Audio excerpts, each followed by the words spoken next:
CTV News. Good evening and thank you for joining us. After Canada and the United States struck a last-minute deal to pause new 50% tariffs, it remains unclear what both sides have respectfully agreed to.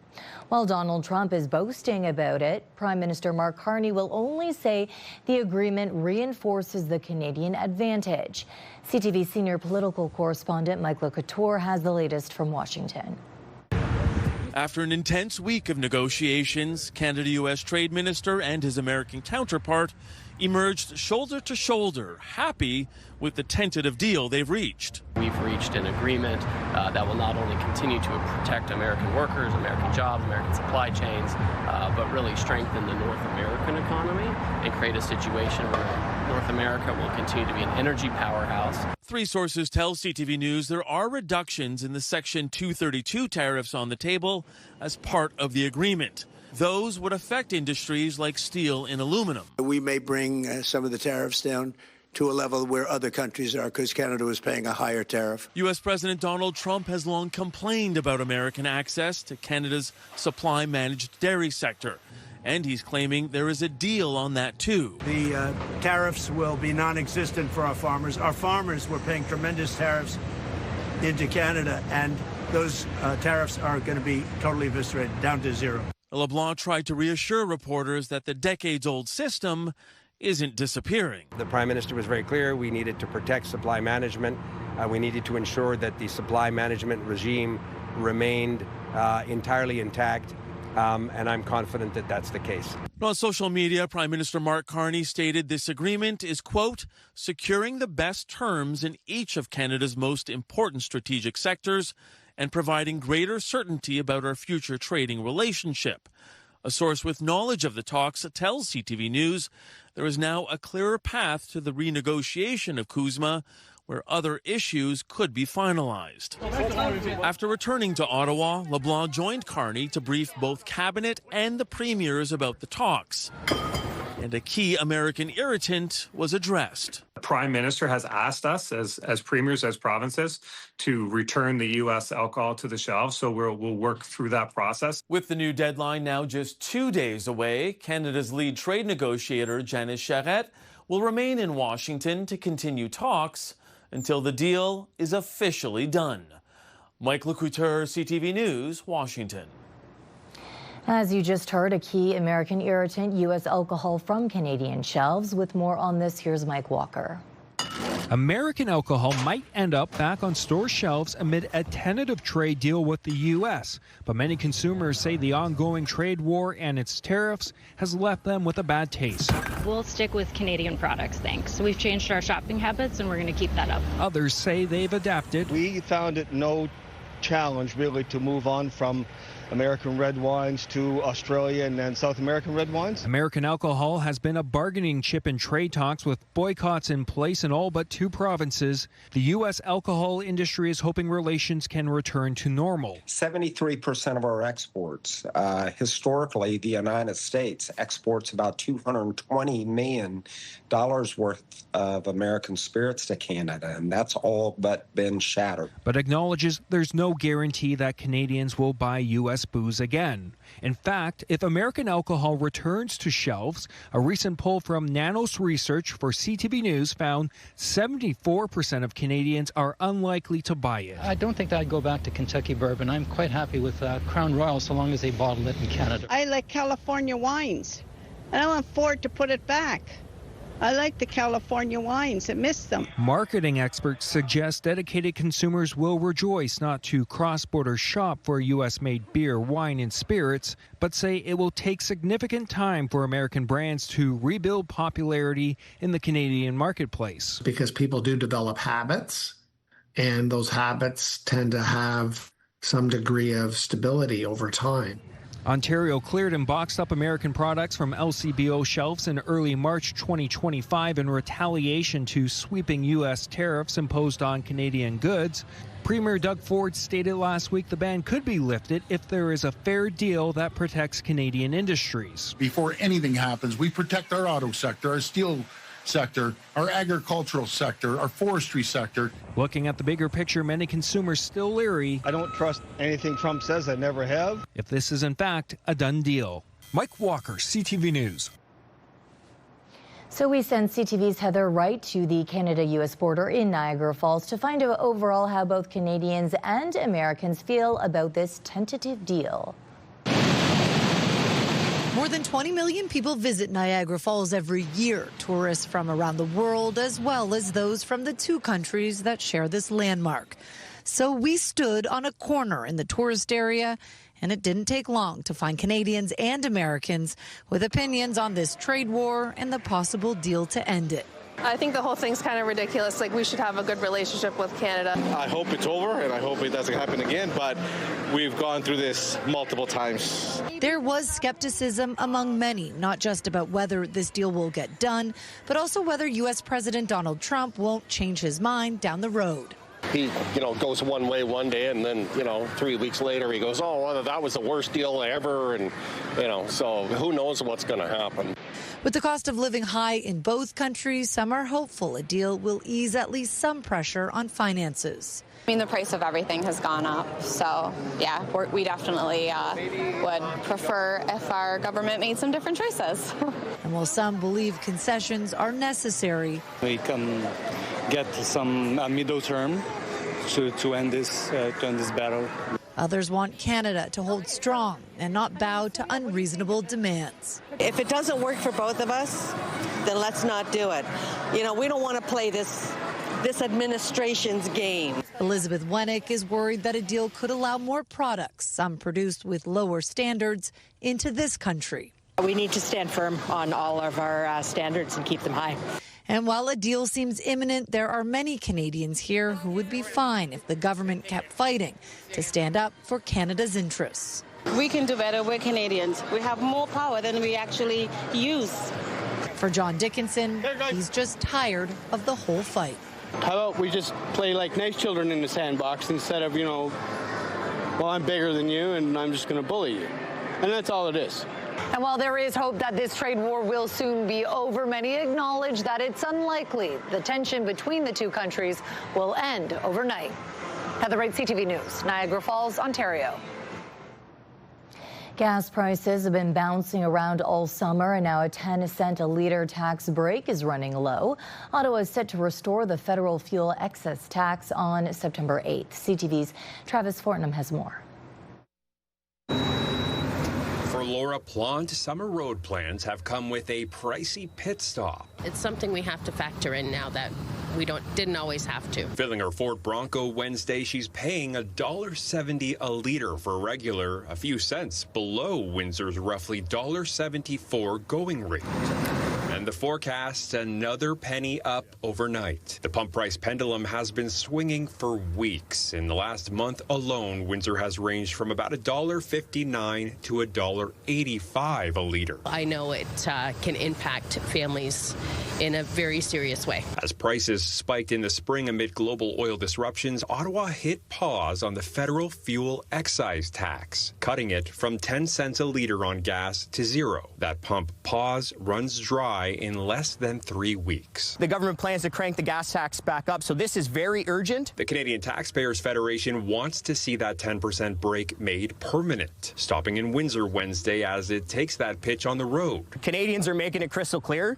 They're struggling. Director Franco Terrazzano points to Leger polling showing 63% of respondents oppose the tax returning in September. The group isn't alone. Ontario Premier Doug Ford wrote Prime Minister Mark Carney August 7th, asking him to keep the break until at least January 1st or... We should cut it permanently because that reduced the cost of goods being shipped from one place to another. And one of Windsor's voices on Parliament Hill has already cast a vote for a bigger break at the pump. Let's at least do that till next Canada Day. It would make a huge difference to Canadians. Back in April, Windsor-Tecumseh Lakeshore MP Kathy Borelli backed a Conservative motion to keep the excise tax off through 2026, drop GST on gas and diesel for the year, and permanently scrap what the motion calls the fuel standards and industrial carbon taxes. The motion said the first three measures would save 25 cents a liter. It failed 192 to 134. Every yay coming from a conservative. Think of that mom in Forest Glade who has to put gas in her car to drive her children back and forth to school and to go to the grocery store. She's already to the limit. Ottawa says the temporary excise tax break will provide more than $2.4 billion in tax relief in 2026-2027. Money that will again flow to the government when the tax is unpaused. The federal government has been wasting so much money in recent years that finding savings in every area of the budget should be like finding water in the ocean. As it stands, the tax is scheduled to return September 8th. Travis Fortnum, CTV News. A 41-year-old man has been charged with the sexual assault of a 15-year-old girl. Windsor police in Amherstburg say the man, who was known to her, allegedly requested and received intimate messages and videos of the victim through social media. The girl later disclosed the incidents to her mother, who contacted police. 41-year-old David Richard Benjamin is now facing 3 charges. One person is facing charges following a drug trafficking investigation, this time in Essex. Essex OPP searched a home on Bryan Avenue on August 14th.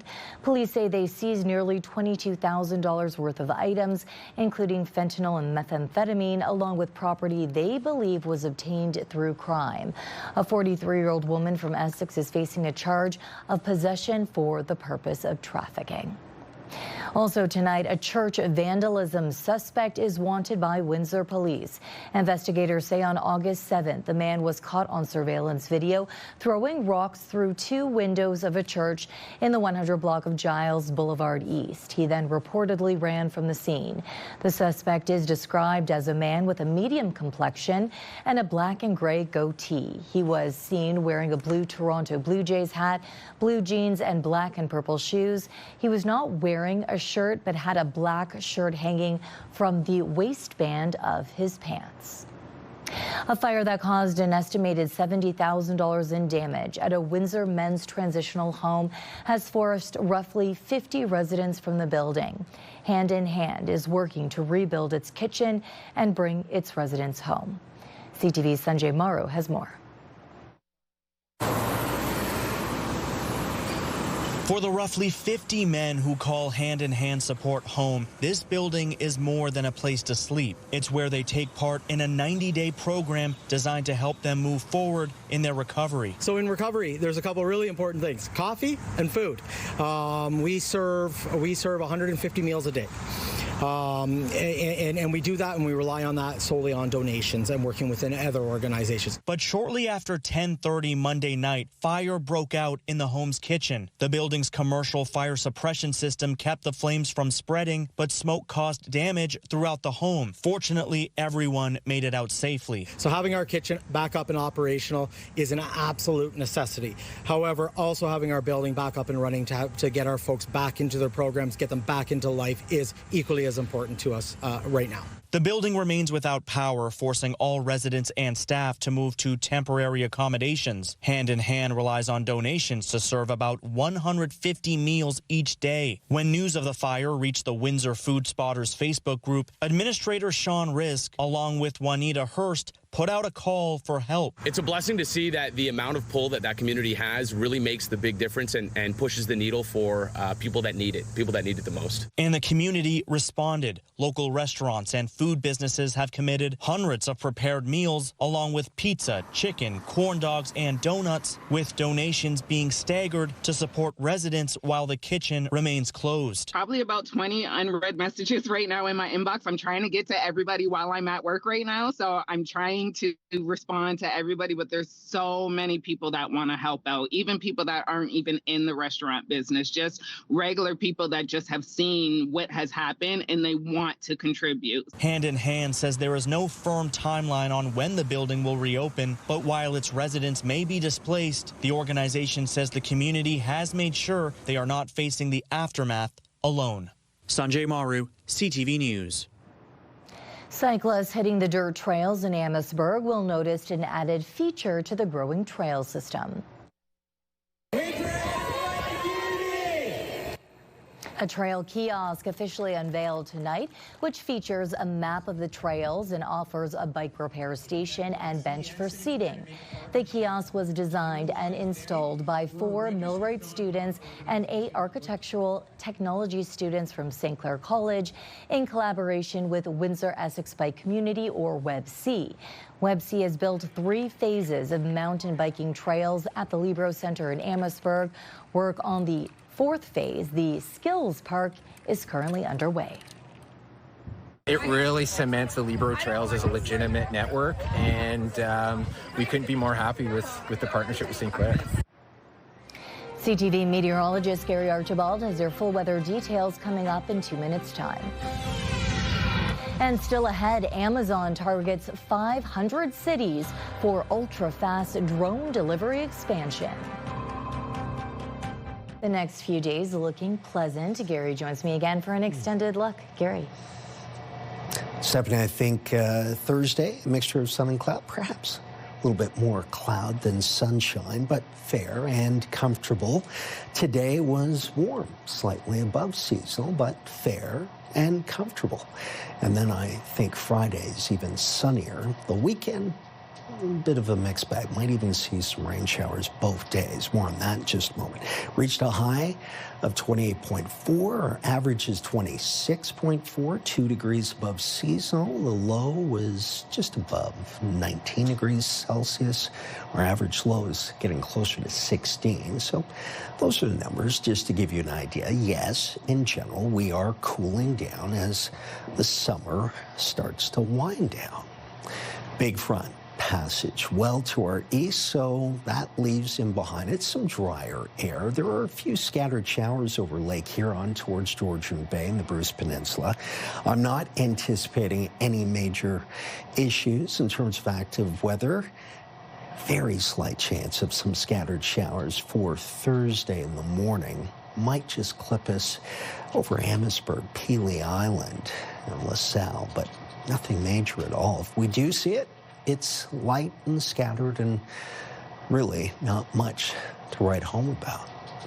The rainfall tallies, though, stateside have been rather impressive. We are so blessed, so fortunate that the last week or two, storms that came very close to us, moving through Indiana and Ohio, did not have impact here. Otherwise, we'd be talking about flooding concerns.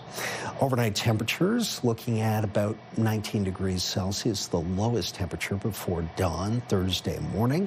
Showers, about a 40% chance, maybe even a light thunderstorm just grazing the Lake Erie shores. But again, if we do see it, it's not likely a major event. Tomorrow, it's about cloud and a few sunny breaks. We'll warm up from 20 degrees at 8 a.m. to about 23, 24 during midday. Winds are picking up through the afternoon. Northeasterly sustained at around 30 km. 26 is our high projected. That's seasonal for this time of the year. It'll feel like about 28, so it's not a very humid day tomorrow. Friday looks great, sunny, 26. Fair weather is not really the story for the weekend. Unfortunately, showers likely for Saturday, clouding over still for Sunday, cooling off as we go from 26 to 22, and then mid-20s, not too bad. Monday and Tuesday, about 25 degrees with showers returning. Maybe even a thunderstorm Wednesday, a week from now. That's a look at your weather. Buying Canadian is once again front and center. Some grocery shoppers say it's become harder to tell where their fruits and vegetables are coming from. Loblaws confirms it has changed its rules around signage. CTV's Kevin Chirac has more on what's behind the change and the customers' concerns. This Loblaw-owned grocery store in downtown Vancouver has a large sign proudly touting thousands of Canadian products. But in the produce aisle, finding out where fruits and vegetables come from isn't always so easy. Display signage offering few details. For many items, the only clue to where they came from was the small sticker attached to the produce. I personally don't understand why they would even want to do that, because it could cause people to not want to shop there. Loblaw confirmed to CTV News it has changed how country of origin information is displayed in its fresh produce aisles, telling CTV News because produce sourcing can change frequently due to seasonality, supplier changes, and availability, we now direct customers to the most current supplier-provided country of origin information available on product labels, stickers, packaging, or accompanying case labels. Just a few blocks away at this Safeway, a different approach. Buy BC, Buy Canadian, and country of origin signage is easy to spot throughout the produce aisle. Customers we spoke with say as tensions increase between Canada and the U.S., they're paying closer attention to where their food comes from. It's important to me now because of all these tariffs he's planning to put on us. It's very important for me and for all the people because you should buy products that are locally produced. I'd like to support Canadian as much as I can under the current situation with the tariffs and so on and so forth. And with Trump threatening tariffs that could impact Canadian food producers, one researcher believes the Buy Canadian movement may gain even more momentum. That would give consumers pause and a strong reason to support Canadian companies. The Canadian Food Inspection Agency tells CTV News there is no federal requirement for grocery stores to identify a product's country of origin on shelf tags or other store signage. Kevin Chirac, CTV News, Vancouver.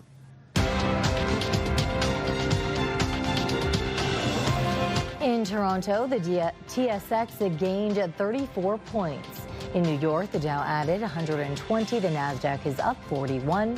The Canadian dollar gained a third of a cent today. On commodity markets, gold added almost $125 an ounce, and oil is up 33 cents a barrel. Start your day with the latest local news. By signing up for our newsletter, you'll get direct local content straight from CTV Windsor to your inbox, including top stories, the forecast, and videos. You can sign up at ctvnewswindsor.ca. The rise of artificial intelligence is a growing concern for many industries, including the music business. Musicians are facing an onslaught of AI-generated content, and many say it's getting out of control. Here's CTV's Alex Karpa. Jacob Hurd lives and breathes music, picking up and playing the guitar any chance he can. He's a musician and composer who has performed with dozens of Winnipeg bands and written around 100 songs. After nearly 2 decades in the industry, he's adapted to sweeping technological changes. But the rise of artificial intelligence has him increasingly concerned. A lot of people are using it to just undermine the very foundations of the creative process. All local Manitoba bands. It's a concern shared by local musician and podcaster Joel Emerson, who says it's becoming more challenging to manage and limit the use of AI. We're losing our creativity. We're losing our love of live music as well because these AI artists aren't going to perform it live. First time in San Juan. The Puerto Rico song went viral on social media and became a hit song when it was posted in April, but it wasn't made by a traditional musician. Instead, created by AI, something Emerson is starting to see more of. You just see some AI artists that are just putting music out, getting paid, and they're releasing 60 songs a year. Back in June, the federal government released its AI strategy, but the issue of copyright protection for Canadian content creators was not mentioned. Musicians like Emerson and Hurd would like to see some regulations in place, but tech experts say it's not that easy. It is increasingly difficult to build systems that can detect AI-generated content. Right? The whole point of AI is that it makes stuff that sounds and looks just like humans can make, and so we can't rely on detection systems to find it. We have to rely on the models to label it. As AI continues to reshape the way music is made, local musicians say the challenge will be making sure the technology doesn't come in the way of those who continue to make music. Alex Karpa, CTV News, Winnipeg. Amazon Prime is expanding its air drone delivery service. The online retail giant says nearly 500 U.S. cities and towns should have the service by the end of the year. Right now, less than 100 cities are serviced. Items have to be 5 pounds or less and fit inside a large shoebox that can be delivered by drone. Amazon says more than 60% of those items ordered by customers fit into that category. The company says orders can arrive in as fast as 30 minutes, with most within 60 minutes after checking out. Discussion here at Windsor City Hall. Windsor's top stories. A major project is about to get underway. Breaking news alerts. Severe weather is a possibility. And watch live. Good evening and thank you for joining us. Download the CTV News app.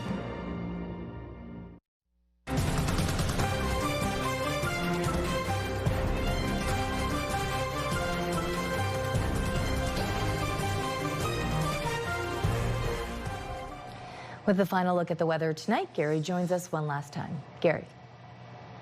Stefanie, I think the next couple of days look good, but between now and midnight and maybe just a little bit past midnight, we could see just a slight chance of some passing showers. If we do see it, it will be very light and scattered and infrequent. It won't last a great deal of time. So, next 7 days, highs and lows. The average over the next 7 days is about just shy of 25 degrees Celsius. We are looking at 26 tomorrow, followed by 26.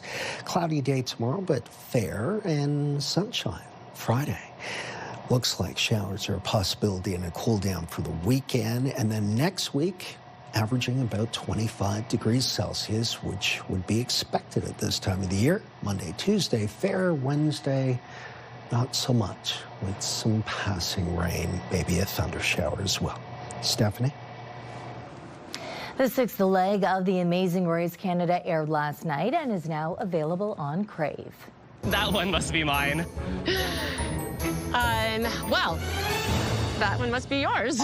God, that was great. You got her. Okay. Stay away from my mom.